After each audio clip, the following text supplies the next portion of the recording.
Šiandien apžvelgsime Ado Air dviratukus.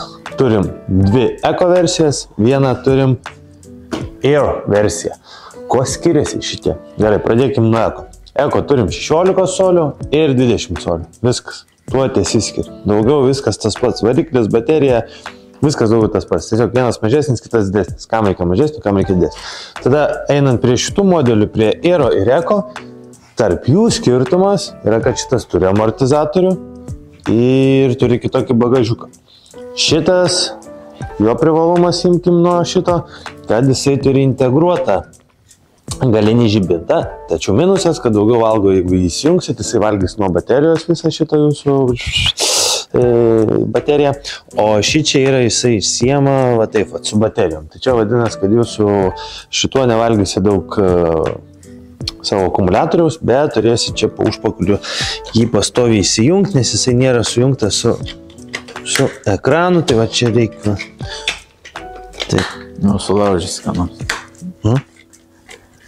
O. Jūs turite taip pastoviai įsijungti. Tai va, tarp jų tokie skirtumai. Va, kodas skiriasi. Ne tik amortizatorių, ką aš čia melavau, reikės čia perkelti, kažkaip sudėti. Čia yra hidraulika. Tai Watsonai, tai dėl to jų mokytas 500 daugiau. Nėra 500 brangesnis, nedaug šiaip dėlis skirtums. Tai yra hidraulika. Dėl amortizatorius ir hidraulikos. Tai va. Pagrindinis jų privalumas, tai yra du privalumai, tarkim, tai kad jisai lengvas, yra 16 kg. Tai vienas lengviausių rinkoje turbūt galimai elektrinių dviračių. Ir antras jo privalumas, jisai yra varomas ne grandinė, o diržu. Kokiu diržu, sakė, karboniniu. Ten carbon fiber, kur yra. Tai va čia, va toks. Tai jo koks pliusas, kad jisai labai tyliai dirba ir ilgiau tarnauja, nes ten nereikia tepti narelių ir visokių tokių papildomų dalykų. Aš nežinau, kiek diržas tarnauja. Kokius 100 tūkstančių kilometrų turbūt, ne? Nu, tai va. Tai jo tokie pagrindiniai privalumai. Kam reikėtų rinktis va tokį dviratį, tą Air arba Eko, nu tai čia norit amortizacijos ar nenorit, tiem žmonėm, kuriem reikia lengvo dviračio, kurį galėtumėt lengvai nusivežti, įsidėti į mašiną ar užsinešti, pavyzdžiui, ten kokį 5 aukštą ar kažkur taip. Tai va, pavyzdžiui, manau, idealus variantas tiem, kurie važinėja dažnai prie jūros, tai įsimesti automobilį, tai drąsiai tokius, manau, du sudėsit.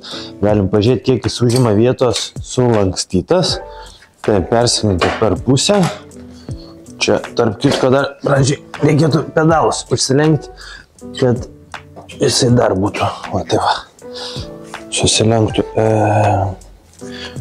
ekonomiškiau. Taip, tada šitą kokią apžvalgą šitą atlinkėt. Jo, reikėjo pirmą susimažinti vairą. Va, viskas. Tokį drąsiai čia dar sėdynę galit. Na, žodžiu, viską per antrą galą darant. Pirmą sėdynę susimažinat, pedalus susilenkėt, tada vairą nusilenkėt ir tada gal parodykit, kokia čia apžvalga. Gerai, apžvalga. Kaip turėtų eiti, kokią seką turėtų? Aš tokią neturiu asmeniškai, tai aš dėl to nežinau, kaip čia reikėtų sekti. Pirmą kartą kaip specialistas save vadinė. Pirmą kartą realiai aš čia darau šitą ir matau dviratį, tiesiog pakvietė. Pirmą kartą dviratį tu matės, sakė, sumokės, kad apžvalgą padaryčiau. Tai žiūrėkit, jeigu norit, nusileidžia dar žemiau, kad susispaustų. Tai nenori, reikia nuleisti. Nu gerai, reikia, jeigu reikia. Čia žiūrėkit, šit irgi gali atsisukti. Tada čia va taip pat. Nu, tipos. Atsisukat, kad... Neaišku, kam čia. Tuoj, kad kažkaip išsiimti, bet... Nu, čia nežinau, kam jį atsisukti jums reikėtų, bet jeigu nuspręstumėt, kad reikia, tai... Čia bet ką galite atsisukti, jeigu jūs nuspręstumėt. Bet kurį varžtą galite atsukti, jis atsisuk, jeigu sukat. Tai, žodžiu, čia... Užsukat ir užsispaudžiat vairą, tai va bus suspaus. Tai va galite nusileisti žemyn, kad mažiau žimtų vietos. Paėmą tada jį čia va šitą pakeliat, šitą atkabinat. O, atsikabinu. Susilenkia, iki čia susispaudžia. Kodėl man atrodo, kad tu taip pat darai kaip aš. Nes pamiršau. Tada, gerai, bet čia jau viskas eina gerą linkmę, nes rėmą perlenkiam pačiam gale. Užlenkėt pedalus, vieną, kitą. Tada sėdynę galit išsiimti lauk, jeigu norit, arba galit ant, pavyzdžiui, suspausti iki dugno. Užspaudžiat, viskas, jau beveik viską pasibaigėt, ką dar reiks, šitą atlenkėt ir perlenkėt. Opa, viskas pasistatė ant batarkės ir gali dėti bagažinę. Parodys, kad tikrai aš nesu pats stipriausias, bet tai va, pakeliu. 16 kg. Nėra tikrai sunkus, kaip normalus. Ant tresolės, parodė kaip kelt. Ant tresolės, kelių metrų ant tresolės, patikslinkit. Kelių metų? Metrų. Metrų? Tai dažniausiai spintos ant tresolės buvo. Nu tai va, pavyzdžiui, kokias spintas. Tokia 2 aukštą. Pavyzdžiui, 2 aukštą. Maždaug, jeigu esate aukštesnis. Supratau. Bet čia galite užsikelti. Tai maždaug, įmanoma, ant tresolės susidėti, jeigu turit ant tresolę. Tai va, ir tada greitai atsilankstot jį, nes jeigu reikia greit kažkur važiuoti, bamt, įsitraukėt, čia pedalai čiks, vienu paspaudimu, sėdynę greit pasikėlėt, užsifiksavot, viso, važiuojat. Matėt kaip greitai? 5 sekundės. Bet biškai pavargai, ar man taip pat? Ne, pavargau. Tiesiog kvepavimas tavo svarbu. Jo, aš norėjau, kad praviškiau būtų. Gerai, grįžkim prie jo valdymo. Gerai, taip, įsijungia. Paspaudži čia. Minutė. Greičiau. Čia, jeigu baterija pasispaudžia, čia baterija įsikiša. Jeigu norit, galit bateriją įsitraukti, galit namie krauti, galit krauti ir kartu su dviračiu, nes gan lengvas ir šiaip galit parsinešti. Tai įsijungiat bateriją šičia, tada spaudžiat jungimo mygtuką ir įsijungia. Daug, kad įsijungs. Įsijungia, ado. Jeigu spaudžiat stabdį, užsidėga raudonas indikatorius, toks kaip stabdžių, kad sugėdė stabdžiai. O čia reiškia, kad jisai nesiakseleruosim ir jau vadina stabdį. Taip, ką mes čia turim? Turim 3 greičio režimus, 1, 2, 3 ir turim nulinį. Tai vadinasi, kad jūs pats galit minti ir jisai jum nevažiuos, tiesiog naudosit kaip standartinį dviratį. Jeigu įsijungsit 1 režimą ir neakseleruosit su rankena, tai jisai jums padės kaip asistentas. Tai galit skirtingus lygius pasirinkti, bet turėsit patys minti. Ar supratot? Ir yra kitas variantas, jisai gali pilnai važiuoti pats, tai vadinasi, kad jį pasirenkat lygį, tik pradžių turėsit parėdėti ir greičiau biškai parėdėti ir... Dar kartą? Dar greičiau biškai parėdėti, kad ratas pradėtų suktis. Nereikėtų paminti, o neparėdėti. Ir... Dabar. Ne, manau, žinau, kas yra. Jo, neparėdėti reikėtų. Paminti reikėtų. Pakelti. Taip, iš naujo. Nu? Įjungiam 1 lygį, paminam ir tada gazuojam. Tai vadinasi, kad jeigu rėdėsi, čia yra dėl saugumo padaryta, kad jisai jums nerėdėtų ir nepradėtų važiuoti, turit paminti šiek tiek. Ką tada manęs daryti? Taip. Tiesiog perfilmuočiau. Taip, ką dar turi čia, paspaudžiat 1 kartą, nieks neatsitiko. Paspaudžiat 2 kartus, irgi nieks neatsitiko. Ieškot mygtuku, nieko nėra. Tai niekas ir nesikeičia, jums tiesiog rodo viską be jokių keitimų.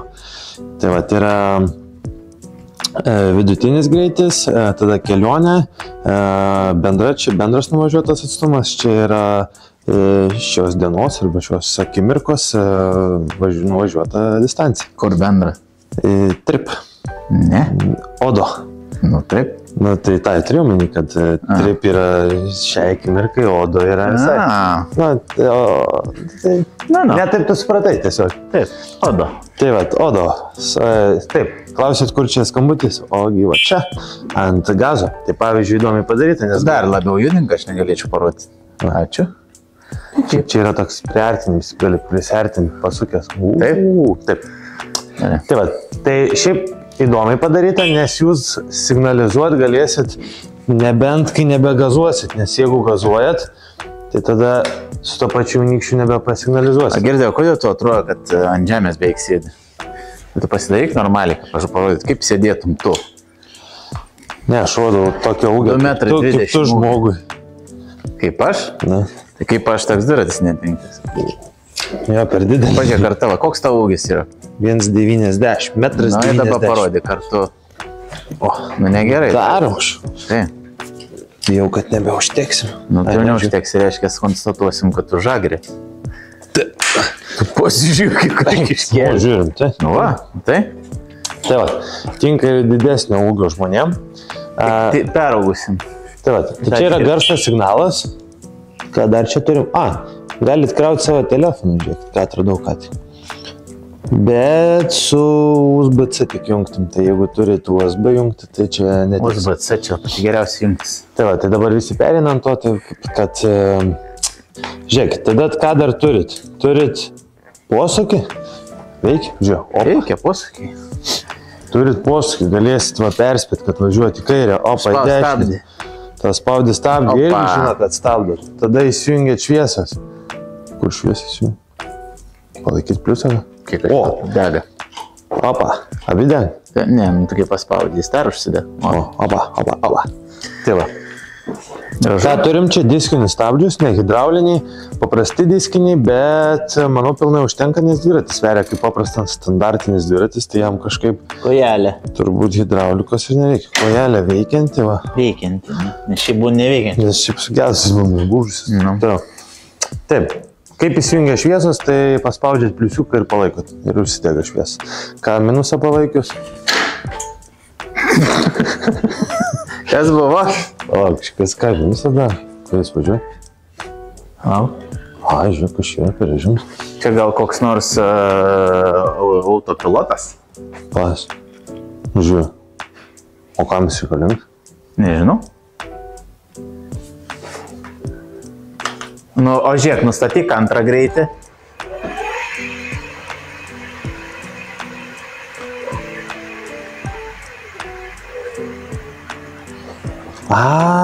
Žiūrėk, čia nupiešta durneliam kaip mum. Žiūrėk, pakelsiu. Žiūrėk, žmogeliuks toksai, kur eina. Čia žinai kam? Vestis. Nu, kad tau nereiktų stumti, nes jeigu ant tiek tu esi tinginys, kad tau net sunku stumti dviratį, kuris pats ried, spaudi šitą ir jisai va, tavi tempi. Čia kalną gal, čia gali naudoti... Kalną, šiaip mintis, taip.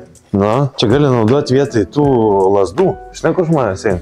Tiesiog paėmė įsikimbi į tave. O tu įsivaizduoji, kad lasdas tokia funkcija atėjo? Turiu faktą, kuris nepatiks iPhone telefonų mėgėjom. Čia yra Samsungo baterija. Tai jeigu jūs esat lojalus iPhone fanatikas, tai... Galėsit be sėdynės mesti. Jo, be sėdynės turėsit važiuoti, nes kaip gali naudoti kitą brandą. Tai čia yra Samsungo baterijos visuose šituose trijuose modeliuose. Tai va, tiek turbūt šiai dienai apie šitos modelius, o jeigu jums reikia elektrinio dviračio, tai galit pas pačius populiariausius pardavėjus įrasti, tai yra mankis.lt.